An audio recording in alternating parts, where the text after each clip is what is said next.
Selamat sore jemaat yang kasih Tuhan semuanya.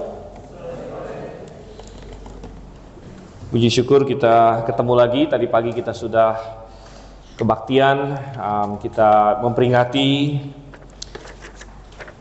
bukan saja bahwa Tuhan sudah menyertai jemaat kita selama 29 tahun. Sungguh suatu hal yang indah sekali, dan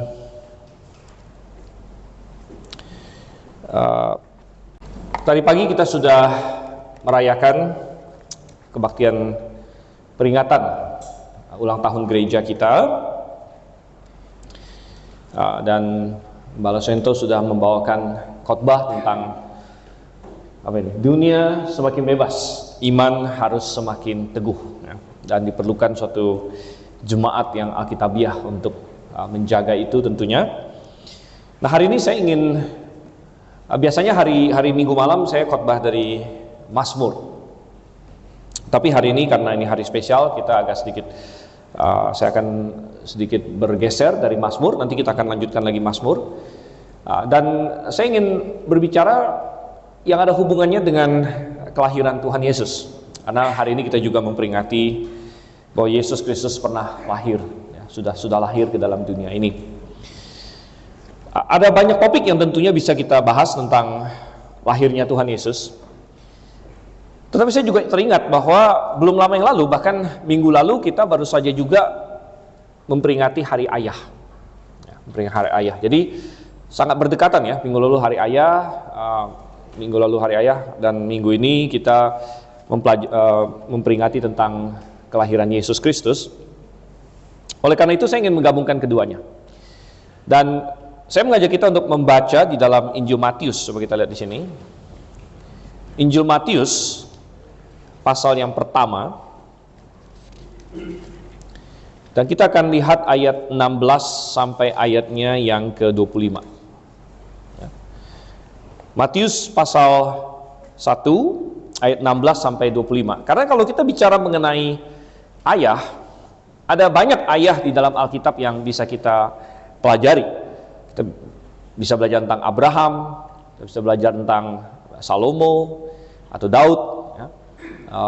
Ada ayah-ayah yang banyak. Namun hari ini saya mengajak kita untuk belajar dari seorang ayah yang sangat spesial, yaitu tidak lain dari Yusuf di sini. Nah, kita akan lihat di dalam Matius pasal 1 ayat 16 sampai 25.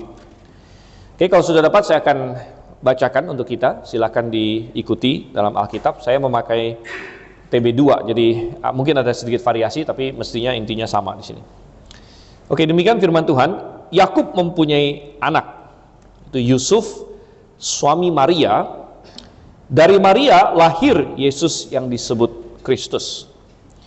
Jadi seluruhnya ada 14 keturunan dari Abraham sampai Daud. Ada 14 keturunan dari Daud sampai pembuangan ke Babel, dan 14 keturunan dari pembuangan ke Babel sampai Kristus. Kelahiran Yesus Kristus adalah seperti berikut. Pada waktu Maria ibunya bertunangan dengan Yusuf, sebelum mereka hidup sebagai suami istri, ia didapati mengandung dari Roh Kudus. Karena Yusuf suaminya seorang yang benar dan tidak mau mencemarkan nama istrinya di depan umum, ia bermaksud menceraikannya dengan diam-diam. Namun ketika ia mempertimbangkan maksud itu, malaikat Tuhan tampak kepadanya dalam mimpi dan berkata, "Yusuf anak Daud, janganlah engkau takut mengambil Maria sebagai istrimu, sebab anak yang di dalam kandungannya adalah dari Roh Kudus. Ia akan melahirkan anak laki-laki dan engkau akan menamakan dia Yesus, karena dialah yang akan menyelamatkan umatnya dari dosa-dosa mereka." Semuanya itu terjadi supaya digenapi yang difirmankan Tuhan melalui nabi. Sesungguhnya anak darah itu akan mengandung dan melahirkan seorang anak laki-laki, dan mereka akan menamakan dia Immanuel, yang berarti Allah beserta kita. Sesudah bangun dari tidurnya, Yusuf berbuat seperti yang diperintahkan malaikat Tuhan itu kepadanya, yang mengambil Maria sebagai istrinya, tetapi tidak bersetubuh dengannya sampai Maria melahirkan seorang anak laki-laki, dan Yusuf menamakan dia Yesus. Mari kita bersatu dalam doa. Bapa di surga, Dengan penuh ucapan syukur kami membuka firman-Mu yang tersedia bagi kami, terpelihara, dan kami memohon bimbingan dari Roh Kudus, penerangan, supaya kami dapat memahami dan menarik pelajaran yang Engkau ingin kami pelajari pada sore hari ini. Ajar kami Tuhan, tunjukkan jalan bagi kami. Kami berdoa dalam nama Yesus Kristus. Amin. Tadi saya berkata bahwa salah satu contoh ayah yang luar biasa di dalam Alkitab adalah Yusuf. Walaupun ini sedikit paradoks, karena sebenarnya Yusuf bahkan bukanlah ayah dari Tuhan Yesus bahkan. Dan penulis Injil Matius dengan hati-hati sekali menjelaskan hal ini, dengan sangat terperinci menjelaskan hal ini, karena bahwa Yesus bukan anak biologis dari Yusuf itu adalah suatu poin yang penting secara teologis, penting dalam hal penyelamatan. Dan saya sudah sering sebut ini dalam berbagai kesempatan. Mengapa demikian? Karena kalau Yesus adalah anak dari Yusuf, maka dia lahir sebagai orang berdosa. Dia lahir sudah dalam posisi berdosa. Karena semua keturunan Adam, karena Adam jatuh, maka siapapun yang adalah keturunan Adam itu lahir sebagai orang berdosa. Oleh karena itu Tuhan Yesus tidak boleh, tidak bisa. Kalau dia mau menjadi juru selamat, dia tidak bisa, tidak boleh lahir sebagai keturunan Adam. Dan oleh karena itu dia tidak boleh lahir sebagai keturunan literal, biologis dari Yusuf itu sendiri. Oleh karena itu maka ada kelahiran perawan seperti yang kita baca di perikop yang baru saja kita lihat di sini.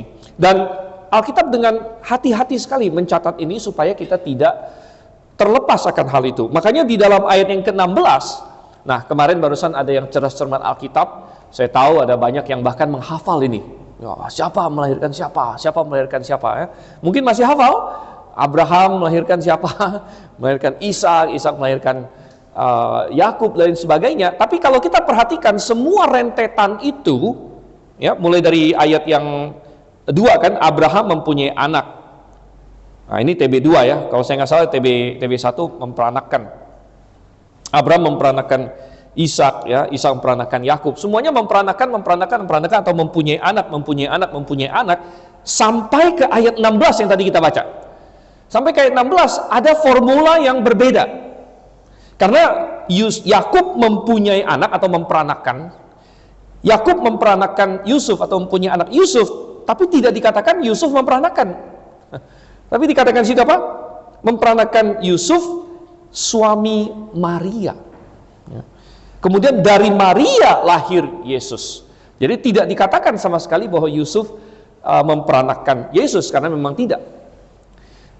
Jadi sangat mendetil di sini, di mana ada 14 generasi, semuanya formulanya sama.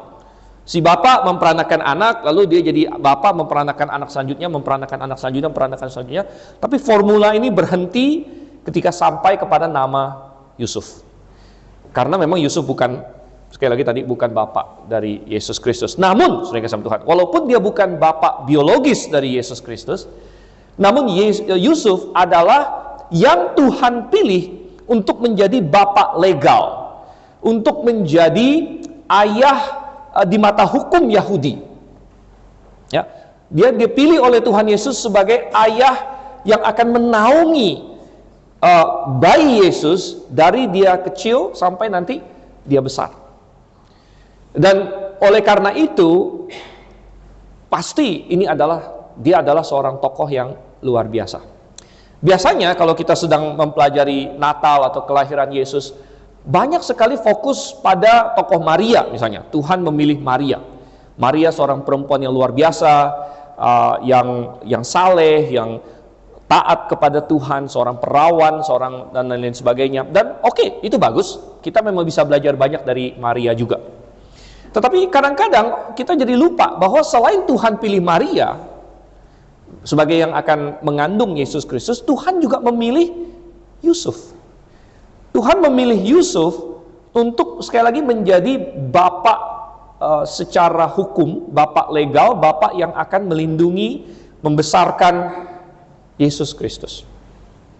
Dan bahwa keselamatan dunia ditaruh ke dalam diri Tuhan Yesus, dan kemudian diri Tuhan Yesus dipercayakan kepada Yusuf dan Maria. Dan Yusuf di sini yang akan menjadi fokus kita pada hari ini. Berarti ada banyak sekali yang bisa kita pelajari dari Yusuf ini, baik sebagai seorang ayah, ya, tapi pelajaran ini bukan hanya bagi yang menjadi ayah saja, tetapi menjadi pelajaran bagi semua orang, semua manusia. Dan yang itu yang akan saya ajak kita renungkan, yaitu kita melihat ayah yang dipilih oleh Tuhan. Ayah yang dipilih oleh Tuhan untuk menjadi ayah dari Tuhan Yesus. Sosok ayah dari Tuhan Yesus itu. Oke, ada 3 hal yang ingin saja kita lihat pada sore hari ini. Yang pertama, yang kebetulan 3-3-nya ini dimulai dengan huruf K, jadi ada 3 K yang akan kita pelajari. K yang pertama adalah kita ingin belajar dari karakternya Yusuf. Apa yang Alkitab katakan mengenai karakter Yusuf, ternyata ini sangat luar biasa. Pertama, saudara kasih Tuhan, karakternya adalah dia seorang yang benar. Coba kita lihat di ayat yang ke-19 di sini. Alkitab menyatakan bahwa Yusuf adalah seorang yang benar. Di mana dikatakan karena Yusuf suaminya seorang yang benar, katanya di sini. Dia seorang yang benar. Memang tidak banyak yang kita tahu tentang Yusuf ini, terus terang. Cerita tentang Yusuf ini tidak panjang sekali. Bahkan kalau Anda mendengar nama Yusuf dalam Alkitab, banyak orang malah terpikir akan Yusuf yang lain. Siapa Yusuf yang lain yang lebih terkenal daripada Yusuf yang satu ini? Yaitu Yusuf anaknya Yakub. Ya. Yusuf salah satu anak Yakub. Itu dari segi banyaknya pasal atau banyaknya perikop yang berbicara tentang dia, lebih banyak Yusuf yang itu. Karena di dalam kitab Kejadian ada belasan pasal yang berbicara mengenai Yusuf anak Yakub yang juga adalah seorang yang hebat dengan karakter yang luar biasa. Bagaimana dia menghadapi godaan, ya, istri Potifar lah segala macam di hadapan Firaun segala macam. Jadi ada Yusuf yang satu lagi yang seringkali lebih terkenal daripada Yusuf suaminya Maria ini, gitu. Dan tentang suaminya Maria ini kita hanya punya kira-kira mungkin sekitar beberapa perikop saja yang berbicara tentang dia, sehingga tidak banyak yang kita tahu tentang apa sih yang dia lakukan, ya. Tindakan dia seperti apa. Kita hanya mendapatkan intisarinya. Alkitab yang kasih tahu dia bahwa dia adalah orang yang benar, katanya di sini. Dia seorang yang benar. Dan kata benar di sini di dalam bahasa aslinya adalah kata dikaios. Ya. Dikaios bagi yang sedikit-sedikit belajar Yunani, ya artinya seorang yang benar, bisa juga diterjemahkan yang adil, yang saleh, yang bajik, gitu.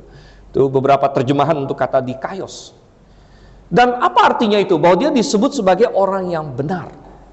Saudara, ketika Alkitab mengatakan seseorang itu benar, maka minimal ada 2 hal yang dimaksud di sini, ya. Yaitu nomor 1, benar secara posisi. Yusuf benar secara posisi.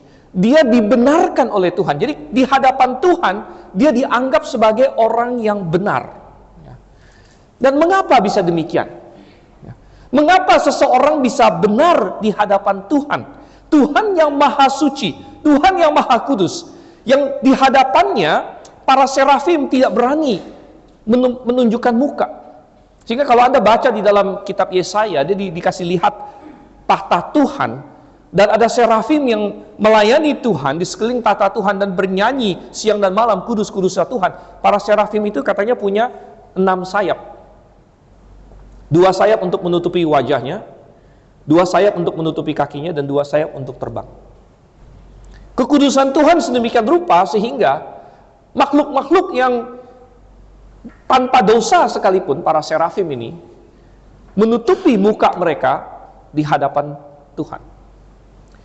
Dan ketika Yesaya sendiri yang adalah seorang yang sangat baik menurut standar manusia, dia pun belum sampai di hadapan Tuhan, hanya dikasih penglihatan saja, langsung berseru, celakalah aku. Celakalah aku. Dia menyadari keberdosaan dia. Dia menyadari bahwa dia begitu jauh dari standar Tuhan. Sehingga dia langsung berlutut dan berkata, celakalah aku, sebab aku ini seorang yang najis bibir. Dan di hadapan Allah yang kudus-kudus seperti itu, siapakah yang bisa berkata, saya benar di hadapan Tuhan? Ya. Karena yang menyelidiki kita bukanlah manusia. Nah, ada suatu perkataan katanya, hukum di negara, kebanyakan negara modern sekarang, itu sudah begitu kompleks. Kalau misalnya ada seorang polisi atau jaksa menyelidiki siapapun di antara kita, itu kalau mau dicari kesalahannya pasti ada aja begitu. Pasti ada aja yang kita langgar, gitu ya. Entah hukum tentang apalah God di depan rumah kita misalnya yang kita nggak tahu atau apa begitu ya, atau hukum tentang apa begitu ya. Pokoknya kalau dicari itu pasti adalah kesalahannya, gitu. Karena aturan-aturan dan undang-undang itu sudah begitu kompleks. Nah itu baru manusia, saudara. Apalagi kalau Tuhan yang mengecek kita. Tuhan yang mengetahui sampai ke hati kita. Tuhan yang mengetahui setiap pikiran kita. Siapa yang bisa berkata, saya benar, saya tidak ada kesalahan sedikit pun di hadapan Tuhan? Siapa yang bisa berkata demikian? Nah, maka oleh karena itu, ketika di dalam Alkitab mengatakan seseorang benar, maka kita harus memahami benar di sini nomor satu adalah benar secara posisional karena keselamatan. Benar karena dia dibenarkan oleh Tuhan. Benar karena dia dinyatakan benar oleh Tuhan itu sendiri, bukan berdasarkan kehebatan dia, melainkan berdasarkan status benar yang Tuhan sediakan. Status benar yang Tuhan sediakan di dalam Yesus Kristus bahkan.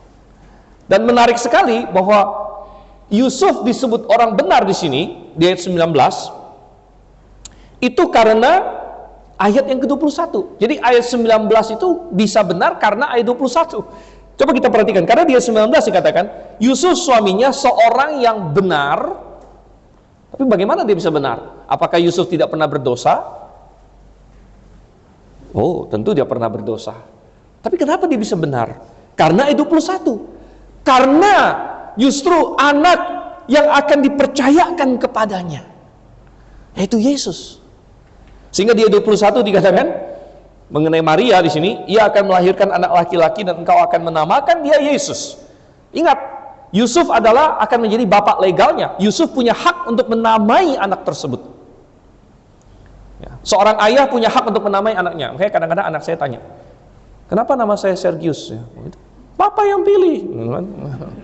Ya, kenapa nama saya Syira? Ya saya yang pilih. Karena saya bapaknya. Yusuf, kamu akan jadi bapak, walaupun bukan bapak biologis. Kamu kasih nama dia Yesus. Mengapa demikian? Karena dialah yang akan menyelamatkan umatnya dari dosa-dosa mereka. Justru karena ada Yesus inilah, makanya Yusuf bisa disebut orang benar. Yusuf bisa disebut orang benar karena ada Yesus. Dia akan menyelamatkan umatnya dari dosa-dosanya. Coba kita lihat di perikop lain yang ada hubungan dengan kelahiran Tuhan Yesus juga. Kita lihat Lukas pasal 1 di sini. Lukas pasal 1 ayat 77.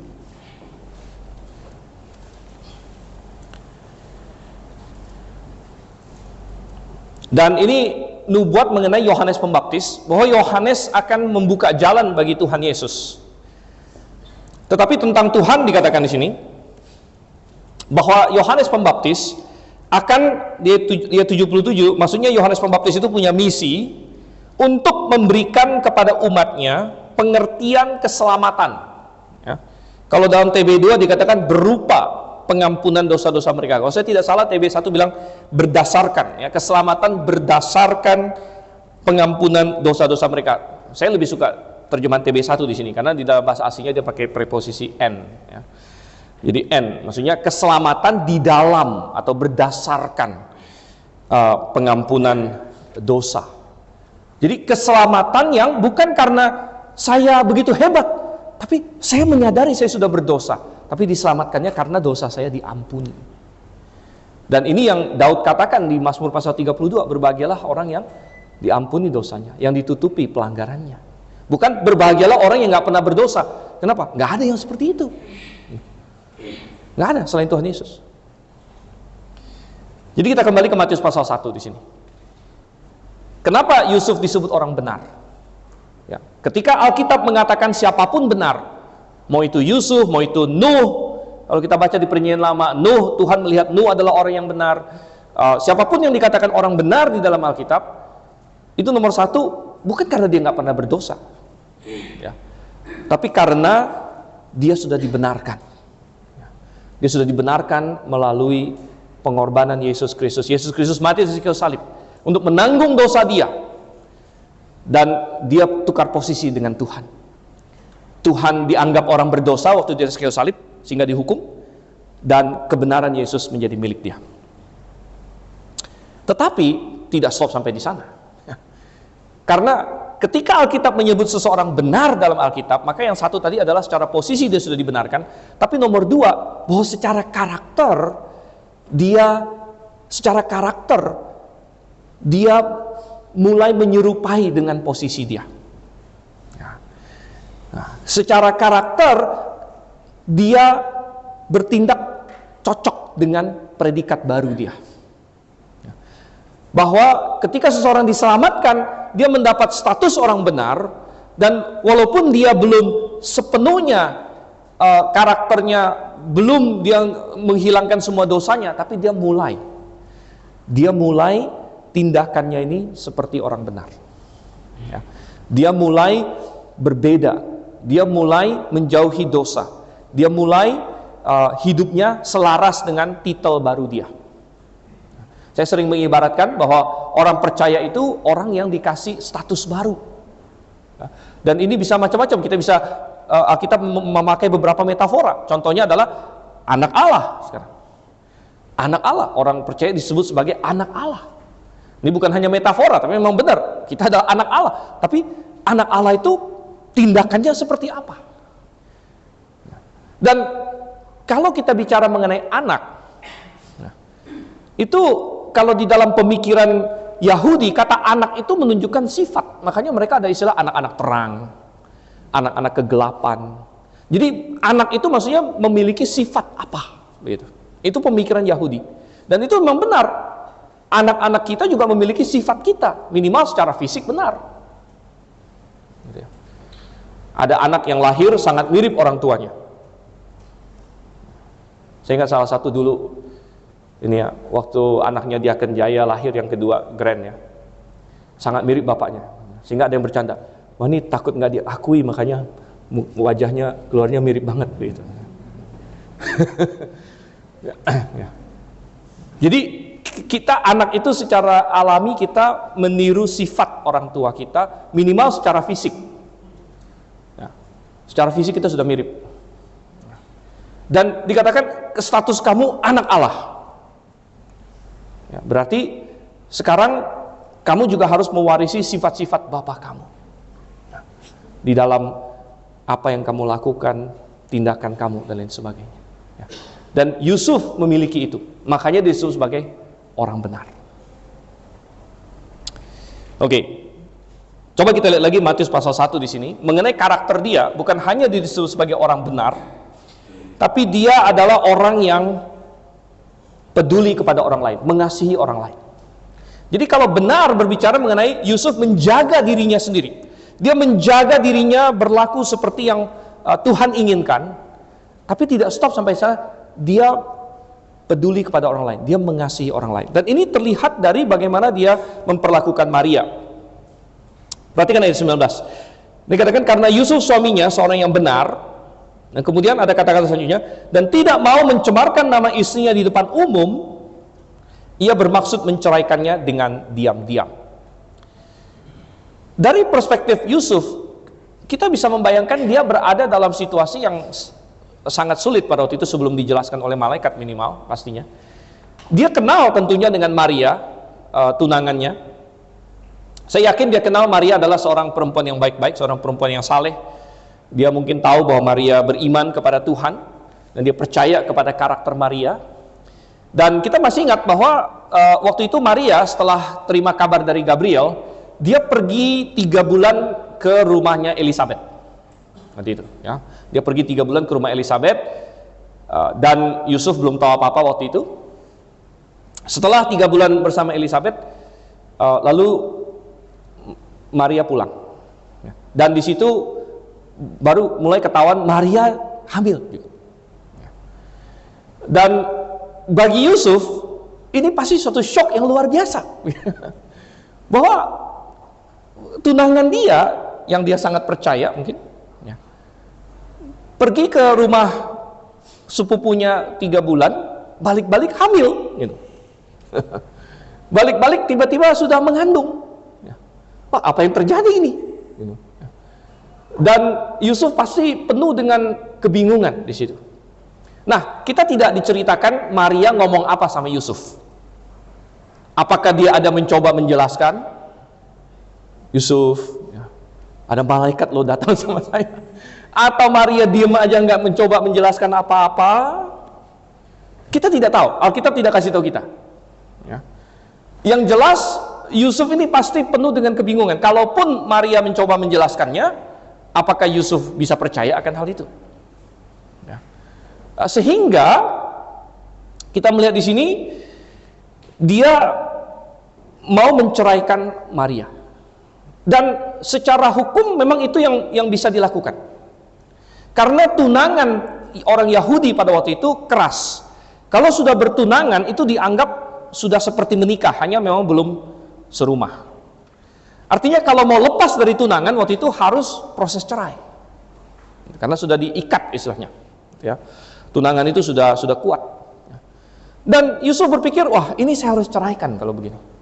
Tetapi kita baca di sini, dalam pertimbangan itu dia masih memikirkan Maria. Dia benar-benar mengasihi Maria. Dia mencintai Maria, dan sekalipun dia merasa dia harus menceraikan Maria, dia tidak mau merusak nama Maria. Padahal sesuai dengan hukum, Yusuf bisa saja menuduh Maria berzina.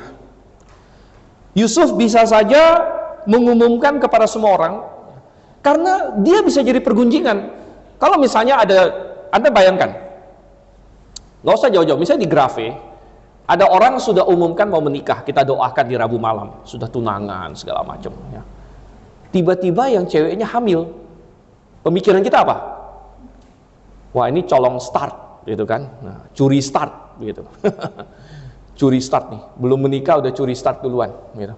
Dan yang dicurigai siapa? Iya pasti calonnya lah, begitu. Nah, kan kalian yang sudah didoakan, kan? Sudah tunangan, sudah didoakan, ya. Tahu-tahu yang satunya hamil, ya ini kalian nih curi start ini. Ya. Jadi nama baik Yusuf juga dipertaruhkan di sini. Ya. Padahal dia nggak bikin apa-apa, mungkin pemikiran dia orang akan berbicara saya curi permen, padahal saya nggak makan permen, gitu. Saya nggak melakukan, kena getahnya. Jadi dia pikir, tapi tidak. Dia bilang enggak. Dia memikirkan Maria. Padahal dalam hukum adalah hak dia untuk berkata, saya mencurigai ada terjadi perzinahan, ada hal yang nggak benar di sini. Tunangan saya, ya kami tidak berlaku yang nggak benar, tapi tiba-tiba dia hamil. Ya, dan dia bisa saja memblow up masalah ini, dia umumkan untuk menjaga dirinya sendiri, jangan sampai saya yang dipersalahkan. Ya. Nah, tetapi Yusuf tidak berbuat demikian rupanya. Ya, dan ini menunjukkan bahwa dia mengasihi Maria sebenarnya. Ya. Dia memikirkan kebaikan untuk Maria juga. Kalaupun menurut pandangan dia, kalaupun Maria berbuat salah, itu pun tidak perlu aku yang menghancurkan dia. Jangan sampai saya yang merusak dia. Ya. Karena dia mengasihi Maria. Jadi kita melihat di sini karakter Yusuf, ya, dari kebenaran dia, kemudian kepedulian dia kepada sesamanya. Ini adalah suatu contoh yang sangat baik sekali. Oke, sekarang kita masuk kepada hal kedua yang kita pelajari dari Yusuf ini. Yang pertama adalah karakternya. Yang kedua kita belajar adalah ketaatannya. Ketaatan dia. Yusuf adalah seorang yang taat di sini. Dan terlihat dari perikop yang kita baca, kita sudah lihat tadi dia sedang memikirkan ini harus saya ceraikan dan lain sebagainya. nama baik saya sedang dipertaruhkan. Tiba-tiba dia mendapat pewahyuan dari Tuhan. Ayat 20 berbicara bahwa ketika ia mempertimbangkan maksud itu, malaikat Tuhan tampak kepadanya dalam mimpi dan berkata, Yusuf anak Daud. Wah, dia disebut sebagai anak Daud di sini. Nah, janganlah engkau takut mengambil Maria sebagai istrimu, sebab anak yang di dalam kandungannya adalah dari Roh Kudus. Sekali lagi, kita tidak tahu apakah Maria sudah pernah mencoba menjelaskan kepada Yusuf atau tidak. Itu tidak diceritakan kepada kita. Tapi kalau Maria pernah menjelaskannya, ya mungkin inilah konfirmasi dari malaikat bahwa ternyata yang dikatakan oleh Maria itu benar. Ya, bahwa memang kandungan yang ada pada Maria adalah dari Roh Kudus. Bukan karena dia tidak setia, bukan karena dia melakukan dosa. Ini adalah sesuatu mukjizat dari Tuhan. Ya. Namun ada suatu perintah dari Tuhan kepada Yusuf. Perintah bagi dia, Yusuf, kamu ambil Maria sebagai istrimu. Dan Tuhan memberikan dia tugas, ya, bahwa engkau akan menamakan dia Yesus. Itu adalah tugas Yusuf. Jadi dengan memberikan tugas itu kepada Yusuf, berarti Tuhan memberikan atau menyerahkan Yesus yang bukan adalah anak Yusuf di bawah kepengawasan Yusuf. Karena Yusuf diberikan tanggung jawab untuk kasih nama kepada dia, berarti Yusuf harus mengemban tugas sebagai seorang ayah untuk bayi Yesus yang akan lahir ini. Dan ternyata Yusuf taat. Yusuf oke dengan itu. Yusuf berkata, siap Tuhan. Ya mungkin tidak kata-kata seperti itu, tapi dia siap Tuhan. Ya. Dan dia melaksanakan tugasnya. Dan ini adalah hal mengenai ketaatan, saudara kasih Tuhan, bahwa seseorang dianggap taat ketika dia mau tunduk kepada perintah, sekalipun perintah itu sulit, atau sekalipun itu menyusahkan, atau sekalipun itu bertentangan dengan kepentingan pribadi kita. Tadi kita sudah bahas bahwa dari segi Yusuf sendiri, bisa jadi lebih baik bagi dia adalah nggak mau hari ini ada begitu banyak di internet dan sebagainya, orang laki-laki yang komplain karena mereka misalnya istrinya atau pacarnya, ya, karena di barat sana pacar saja sudah ini ya, sudah nggak bener gitu. Lalu kalau misalnya istri atau pacarnya tidak setia, lalu punya anak dan ternyata bukan punya dia, begitu. Wah, lalu banyak laki-laki komplain, ngapain saya harus membesarkan anak yang bukan punya saya? Nah, jadi anak ini bukan punya saya, tapi suruh saya yang besarin, begitu. Dan kalau Yusuf hanya memikirkan kepentingan dia sendiri saja, mungkin dia bisa berpikir demikian juga. Yang katanya bayi Yesus ini kan bukan anak saya sebenarnya. Lalu apakah kenapa saya yang ditugasi? Kenapa saya yang disuruh untuk bertanggung jawab? Kenapa saya yang diembankan dengan tugas ini? Tetapi Yusuf tidak membiarkan hal-hal tersebut menghalangi dia untuk taat kepada firman Tuhan. Jadi sekali lagi, kita perlu belajar dari Yusuf. Mungkin Tuhan tidak akan muncul kepada kita dalam bentuk malaikat hari ini. Dan mungkin Anda berkata, oh andai kata ada malaikat datang kepada saya, kasih tahu saya apa yang harus saya lakukan, maka saya akan taat. Bohong, saudara. Bohong Anda akan taat kalau misalnya Anda tidak taat kepada apa yang ada dalam Alkitab. Karena Alkitab ini lebih pasti daripada malaikat. Malaikat itu masih ada 2 jenis. 3 lah saya sebut. Malaikat itu ada 3 jenis. Apa? 1 yang taat sama Tuhan. 2 yang sudah tidak taat sama Tuhan, berarti iblis atau setan. Jadi kalau ada malaikat muncul sama Anda, belum tentu yang 1 gitu. Maka kalau hari ini sudah hampir pasti bukan yang 1. Tapi yang nomor 2 ini, yaitu yang malaikat jahat. Makanya saya bilang Alkitab lebih pasti dari malaikat. Terus yang nomor 3 apa Anda bilang? Nomor 3 ini malaikat imajinasi Anda. Jadi malaikat yang dari Tuhan, malaikat yang bukan dari Tuhan, yang satu lagi malaikat yang kamu imajinasikan sendiri. Bisa saja. Jadi kalau Anda bilang, ada malaikat ngomong sesuatu sama saya, maka saya akan tunduk kepada dia. Omong kosong. Kalau kamu tidak mau tunduk kepada apa yang ada dalam Alkitab. Ya. Justru ini lebih penting ditaati daripada malaikat. Nah, oleh karena itu, mari kita taat kepada firman Tuhan, sekalipun itu mungkin bertentangan dengan keinginan kita, bertentangan dengan kepentingan kita atau kenyamanan kita. Ya, kalau kita sudah menemukan kebenaran firman Tuhan, kalau kita sudah menemukan perintah Tuhan, ayo kita taat.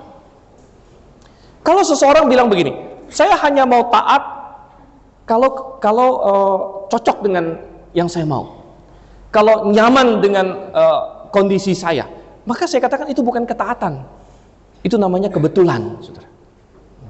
Kebetulan perintah Tuhan cocok dengan saya.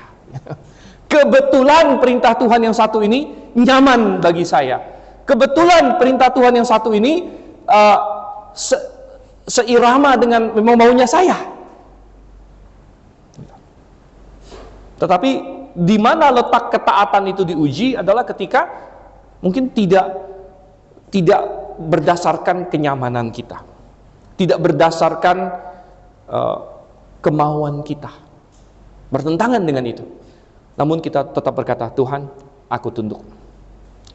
Aku tunduk karena Engkau adalah Tuhan dan Engkau tahu yang terbaik. Satu poin lagi mengenai ketaatan Yusuf adalah bahwa ketika Yusuf taat, dia taat dengan segera. Dia tidak berlama-lama. Dan ini terlihat dalam beberapa hal. Tentu nomor satu di sini adalah waktu dia disuruh mengambil Maria sebagai istri, dia taat. Tapi ketaatan Yusuf itu tercatat juga di tempat lain. Misalnya di pasal 2, saudara. Coba kita lihat Matius pasal 2-nya. Dan di sini ada cerita tentang orang Majus yang dari timur. Mereka datang, lain sebagainya. Herodes mau numpang mereka untuk mencari bayi Yesus. Tentu Tuhan sudah tahu itu. Dan ketika orang Majus sudah pulang, malaikat datang lagi kepada Yusuf. Coba perhatikan ayatnya yang ke-13 dan 14, Matius pasal 2. Saya bacakan di sini. Setelah orang-orang Majus itu berangkat, tampaklah malaikat Tuhan kepada Yusuf dalam mimpi dan berkata, bangunlah, ambillah anak itu serta ibunya, larilah ke Mesir dan tinggallah di sana sampai aku berfirman kepadamu, karena Herodes akan mencari anak itu dan untuk membunuh dia. Perhatikan ayat 14, Yusuf langsung taat. Yusuf pun bangun dan mengambil anak itu serta ibunya, kapan? Malam itu juga. Biasanya kalau orang mimpi itu malam atau siang, saudara? Memang sebagian orang ada yang namanya mimpi siang bolong, gitu ya. Saya harap bukan Anda. Ada sebagian orang mimpi siang bolong, tapi biasa orang mimpi itu malam, lagi tidur. Jadi dikatakan sini, Yusuf pun bangun dan mengambil anak itu serta ibunya malam itu juga, lalu menyingkir ke Mesir. Jadi Yusuf ketika dikasih perintah oleh Tuhan, dia langsung melakukannya. Segera, ketaatan yang segera. Dan ini adalah pelajaran yang indah bagi kita. Anda bisa membayangkan resikonya dan bahayanya kalau Yusuf berpikir begini, oke, Tuhan suruh ke Mesir, kayaknya Tuhan nggak spesifikasikan kapan deh ini. Tidur dulu lah, masih capek malam ini, gitu kan? Kita baring-baring aja dulu, gitu. Mungkin besok atau minggu depan aja kita ke Mesir. Bisa jadi, wah, Herodes sudah datang duluan. Tapi tidak, malam itu juga dia berangkat. Karena dia sudah mendapat suatu perintah yang jelas, maka untuk apa ditunda-tunda? Kalau sudah ada perintah yang jelas dari Tuhan, dan kita tahu bahwa kita harus taat, mengapa kita harus menunda-nundanya? Oleh karena itu, Tuhan pernah berkata, 2 Korintus pasal 6, pada hari aku berkenan kepadamu, aku akan menyelamatkan. Dan hari ini adalah hari keselamatan. Itu berlaku untuk semua perintah Tuhan. Misalnya Anda tahu bahwa Tuhan memerintahkan kita, percayalah, bertobatlah dan percayalah kepada Tuhan Yesus. Dan kita sudah tahu itu. Maka banyak orang dia ragu-ragu, dia tunda sana, tunda sini. Tapi kalau kita sudah tahu itu adalah yang perlu kita lakukan, kenapa kita harus menunda-nunda? Hari ini adalah hari keselamatan. Hari ini aku akan menyelamatkan engkau. Atau apapun perintah Tuhan yang lain. Yang ketika kita paham, ketika kita menjadi sadar, oh ini perintah Tuhan. Oh ini kehendak Tuhan. Maka mari kita lakukan saat ini juga. Ketaatan yang terlambat sama dengan ketidaktaatan. Sekali lagi, ini prinsip yang penting. Ketaatan yang terlambat sama dengan ketidaktaatan. Oleh karena itu, kita perlu bertanya kepada Tuhan, Tuhan, apa yang Engkau ingin aku lakukan? Dan ketika kita paham akan hal tersebut, kita melakukannya dengan segera, seperti Yusuf. Baik, sekarang kita masuk kepada pelajaran ketiga dari Yusuf. Yang pertama adalah karakternya. Yang kedua adalah ketaatannya. Dan K yang ketiga, kita pelajari tentang Yusuf ini adalah kepemimpinannya. Kepemimpinannya. Yusuf diangkat, dipilih oleh Tuhan langsung untuk menjadi bapak legal dari Yesus Kristus. Dan sebagai seorang ayah, berarti dia menjadi seorang pemimpin juga. Karena itulah fungsinya, itulah salah satu tanggung jawab dia. Dia harus menjadi pemimpin. Dan oleh karena itu Yusuf menunjukkan kepemimpinan yang baik di sini. Ada beberapa poin yang bisa kita lihat mengenai kepemimpinan Yusuf. Yang pertama adalah perhatian dia kepada firman Tuhan. Kenapa ini adalah poin yang penting? Perhatian dia kepada firman Tuhan. Coba kita lihat dulu fakta-faktanya. Coba kita lihat di Injil Lukas sekarang. Kita beralih ke Lukas. Lukas pasalnya yang kedua. Setelah Tuhan kasih beban atau tanggung jawab kepada Yusuf. Yusuf, kamu yang jadi bapak, kamu kasih nama Yesus kepada bayi ini, berarti kamu harus menjadi bapak legal, bapak yang menaungi Yesus Kristus. Maka Yusuf mengemban tugas itu, dia melakukan, dan dia cermat. Dia cermat kepada firman Tuhan, dia melakukan apa yang firman Tuhan haruskan. Misalnya di Lukas pasal 2 ayatnya yang ke-21 misalnya. Tidak lama setelah Yesus lahir, setelah para gembala pulang, tepatnya 8 hari kemudian, Lukas 2:21, ketika genap 8 hari dan ia harus disunat, ia diberi nama Yesus. Ini yang memberi nama adalah bapaknya, yaitu Yusuf maksudnya, bapak legalnya. Itu nama yang disebut oleh malaikat sebelum ia dikandung ibunya. Dan kemudian Yusuf membawa dia untuk disunat pada hari ke-8. Ini adalah sesuai dengan hukum Taurat, sesuai dengan apa yang Tuhan katakan kepada Abraham, bahwa setiap laki-laki dari keturunanmu harus disunat pada hari ke-8. Yusuf melakukan ini. Dia cermat kepada firman Tuhan. Bukan hanya itu, coba kita lihat di pasal 2, masih di pasal 2 ayat yang ke-24. Dan untuk mempersembahkan kurban menurut apa yang difirmankan dalam hukum Tuhan, yaitu sepasang burung tekukur atau 2 ekor anak burung merpati. Jadi bukan hanya Yusuf menyunatkan Yesus, kasih nama kepada Yesus, dia kasih persembahan. Jadi di dalam perjanjian lama, setiap kali seorang perempuan melahirkan, dia harus kasih persembahan kepada Tuhan. Ada aturannya itu. Dan bagi banyak orang, ngapain kasih persembahan? Ya. Apalagi imam-imam zaman itu, imam-imamnya tengil-tengil semua, saudara. Ya. Dan nggak benar semua. Kelompok imam itu sudah dipenuhi oleh orang Saduki, yang nggak percaya kebangkitan bahkan. Jadi kalau ada orang Israel yang bisa beralasan, Tuhan, ngapain saya kasih persembahan lagi? Imam di sini aja nggak benar semua, nggak beres semuanya.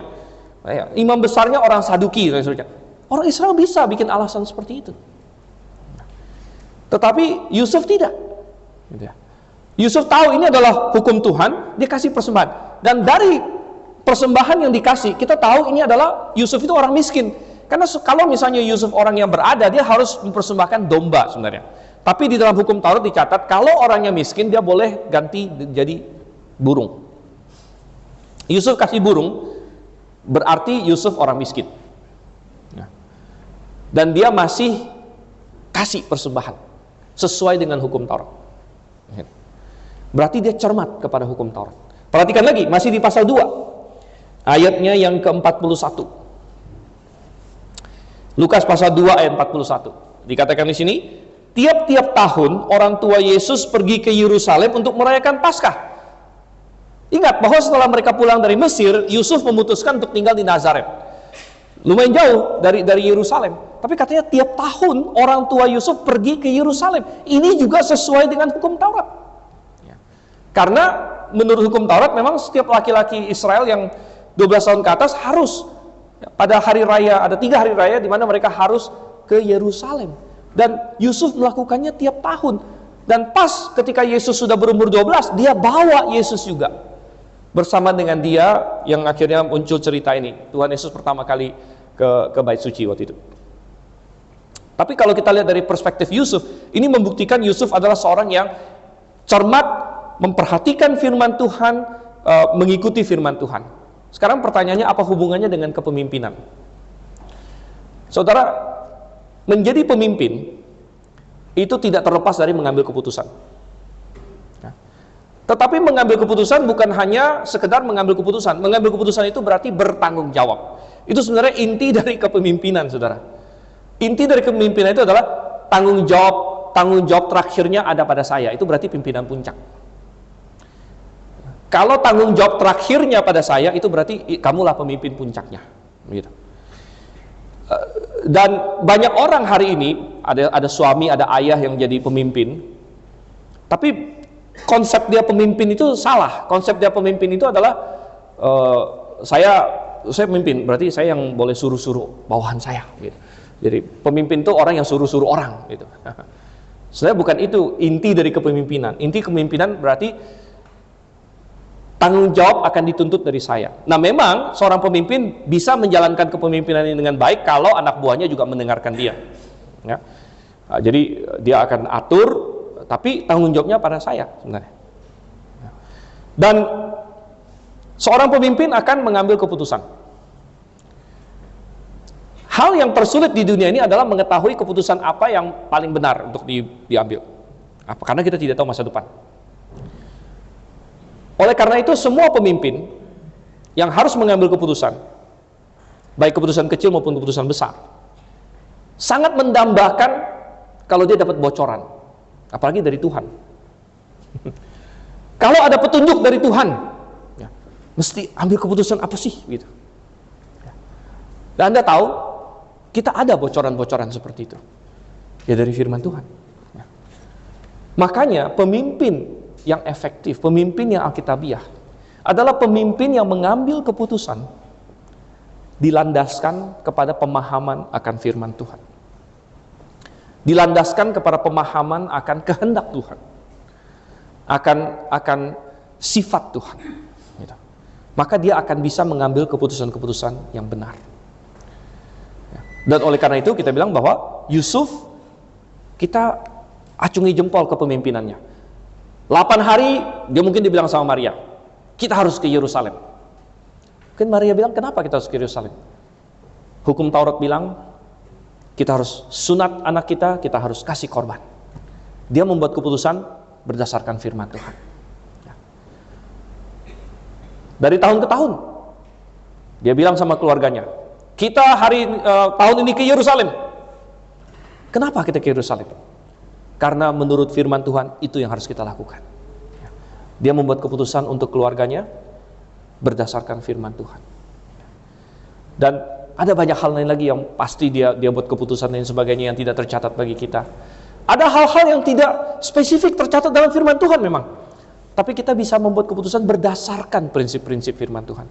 Berdasarkan apa yang kita pahami mengenai sifat Tuhan dan lain sebagainya.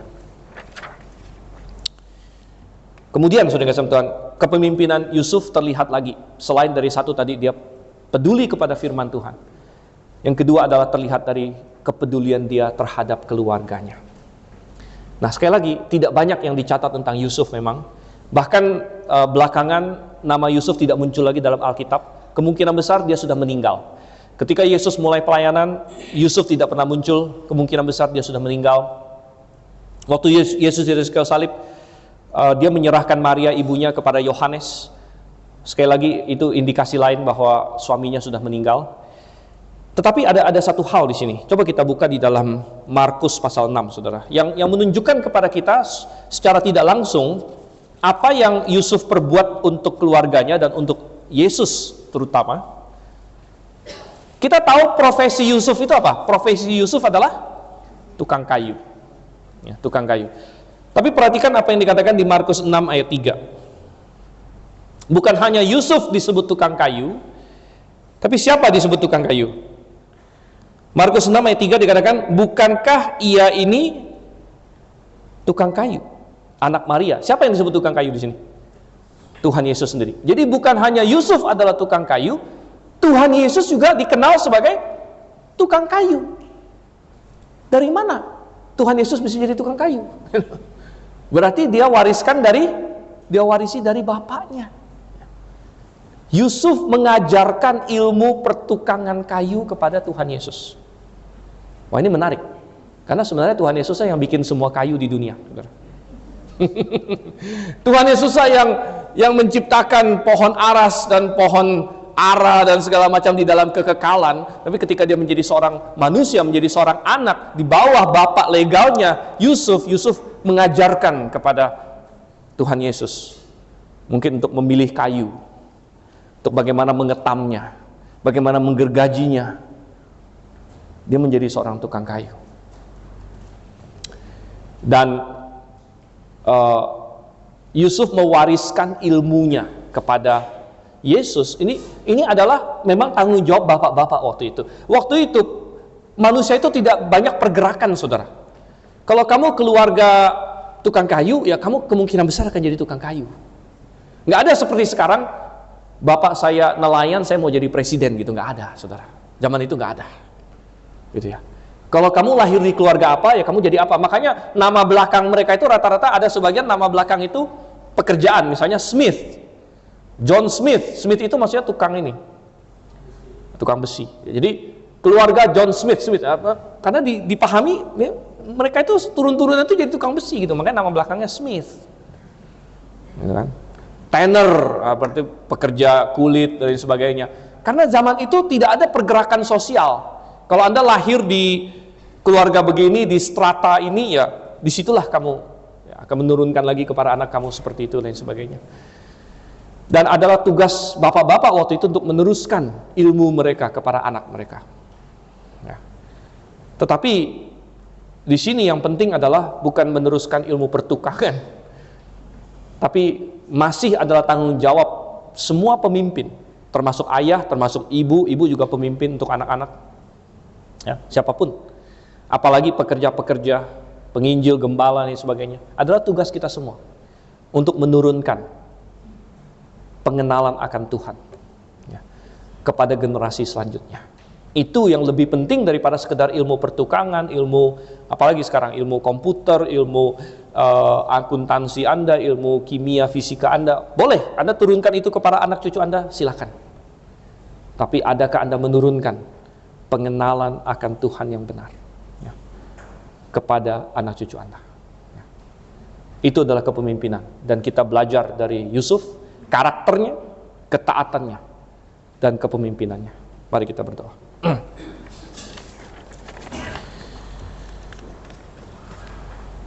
Bapa di surga, kami mengucap syukur untuk kasih setiamu kepada kami. Dan di hari kami mengingat bahwa Engkau lahir di dunia ini, kami ingat juga bahwa Engkau memilihkan seorang ayah jasmani, ayah legal untuk menaungi Tuhan Yesus yang lahir sebagai bayi. Dan Engkau memilih seorang Yusuf. Tuhan, tidak banyak kami tahu tentang dia, namun firman-Mu mencatatkan hal-hal yang penting dan kami bisa belajar dari itu. Tolong kami untuk bisa mencontoh hal-hal yang baik dari pribadi yang satu ini. Terima kasih Tuhan, kami berdoa dalam nama Yesus Kristus. Amin.